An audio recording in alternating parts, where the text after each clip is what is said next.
The frog rock is great preparation for the strength sequence that you're about to see. So squat behind the ball, press your pubic bone into the ball, drape over the ball until the front of your chin is on the ball, and rock forward and backwards. Notice the shape of the ball creating the hollowing of your abs, the shape of the ball opening up the space between your vertebrae, using the weight of your head to lengthen your spine.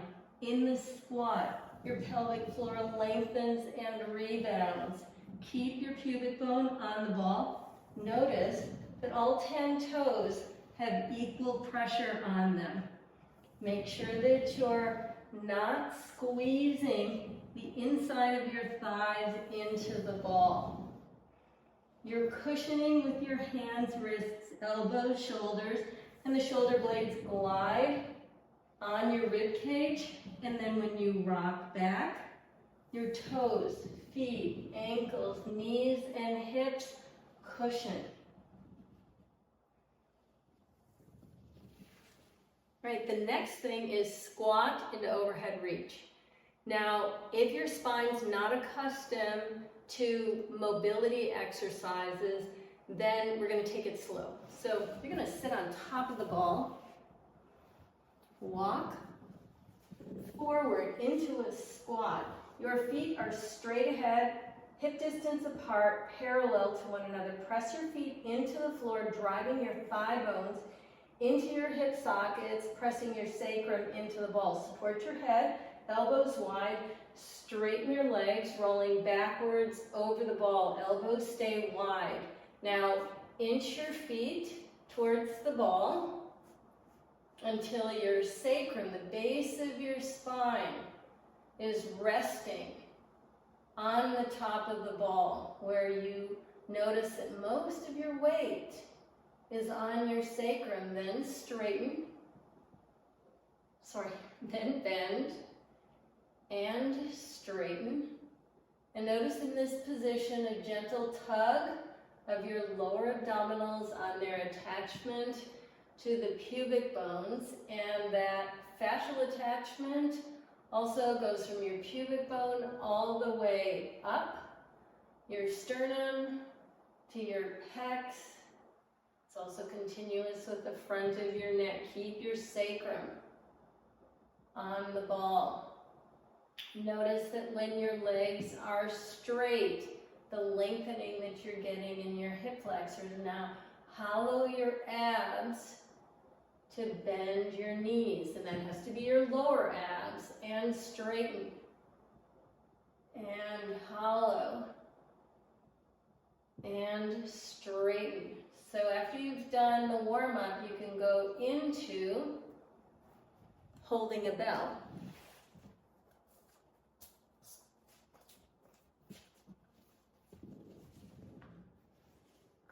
Okay, so start with the bell at your sternum. Straighten your legs, lowering your head onto the ball.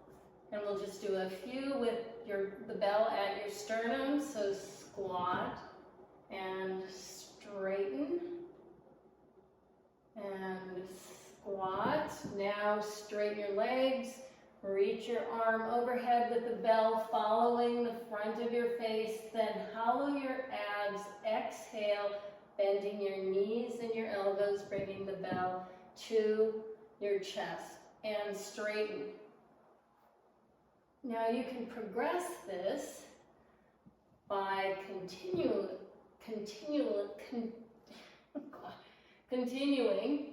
to increase the weight. Keep all of your toes in contact with the floor, your neck relaxed, and always hollow your lower abs to bring the bell back to your chest. And then we're using the fascia from our pubic bone through our pelvic floor to our sacrum to our thoracolumbar fascia. So we're taking advantage of that lengthening and its rebound. So this is where it lengthens, it rebounds, straightening your legs and your arms. Then you hollow your abs and exhale, bending your knees, bringing the bell into your sternum. So when you can load this with, say, 5-10 pounds, you're really developing your core. Right, pullovers, another, wow, such a favorite exercise of mine. So make sure that your setup is correct. Feet are parallel to one another, hip distance apart. Knees are 90 degrees. Feet pointing straight ahead. Notice that just the top of your glutes will touch the ball from your rib cage to your knees, parallel to the floor. Direct your tailbone towards your knees. That's going to encourage you to hollow your abs. Chin up to the ceiling, elbows up to the ceiling. Loose, loose grip on the bells. Palms facing away from you. Lower the bells down the backside of the ball, then hollow your abs to bring the bells back towards your ears. Slowly lower the bells down, keeping the elbows close to the side of your head. Hollow your abs to bring your bells back up to your ears. Now, as you lower the bells, notice that your abs lengthen. Notice the continuation of your lower abs to the fascia and muscles around your rib cage that connect to your shoulder blades, the inside of your shoulder blades.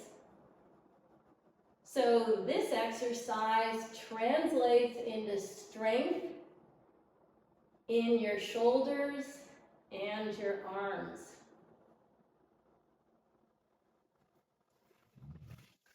And this one, you can really load up. Lots of weights. Kneeling overhead rock.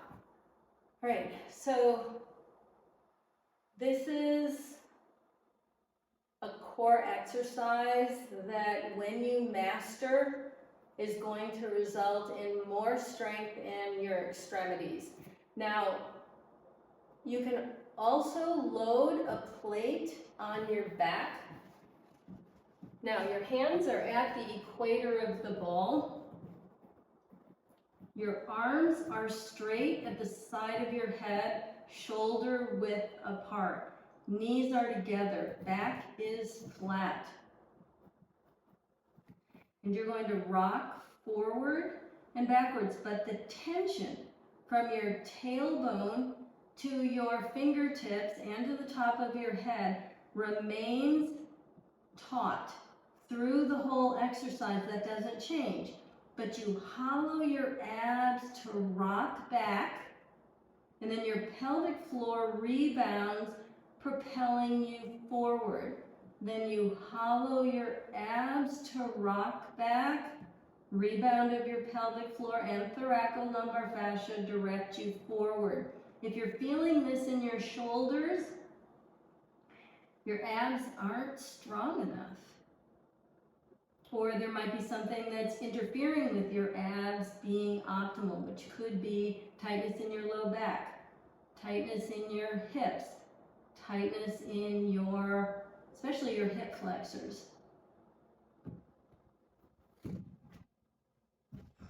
Quarter rotations, make sure that your foot is in the corner between the wall and the floor, that your ankle, knee, and hip are in a straight line, perpendicular to the floor. Bring the ball close to the wall. So there may be 8 to 10 inches between the wall and the ball. Press the ball against the outside of your knee.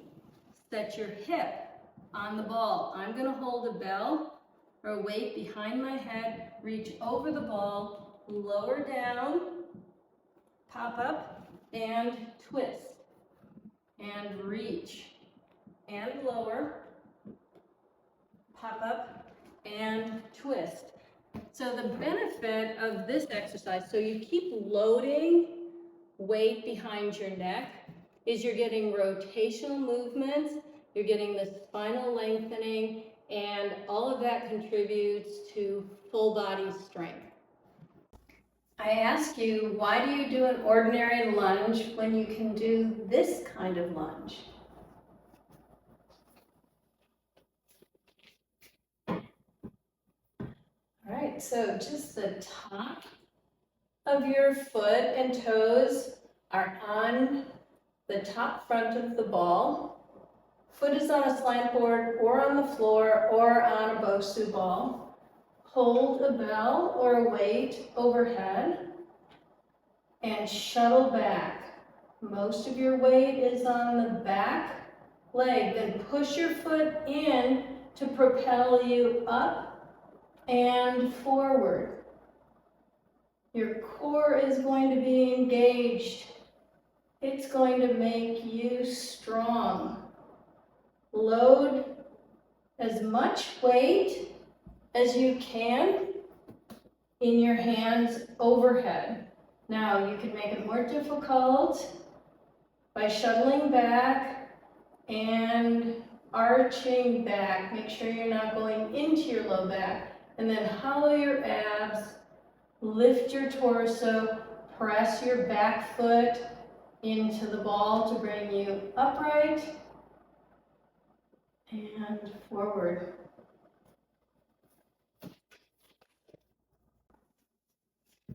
Why do regular squats when you can do plie wall squats?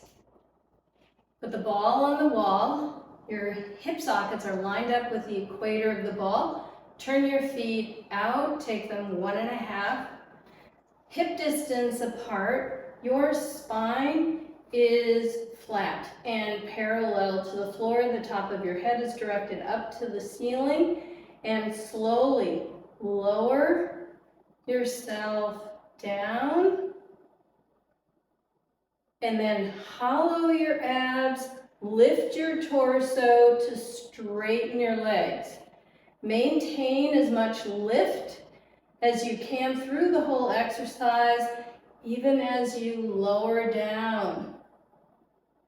And then hollow your abs, lift your torso, and pop up. Your sacrum bears the majority of the weight through the whole exercise, resting on the ball.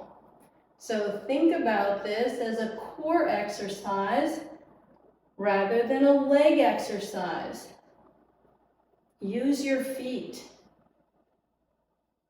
Notice the nice high arches that are a result of your knees tracking over your second and third toe, and that happens automatically when you can engage your lower abs and lift your torso.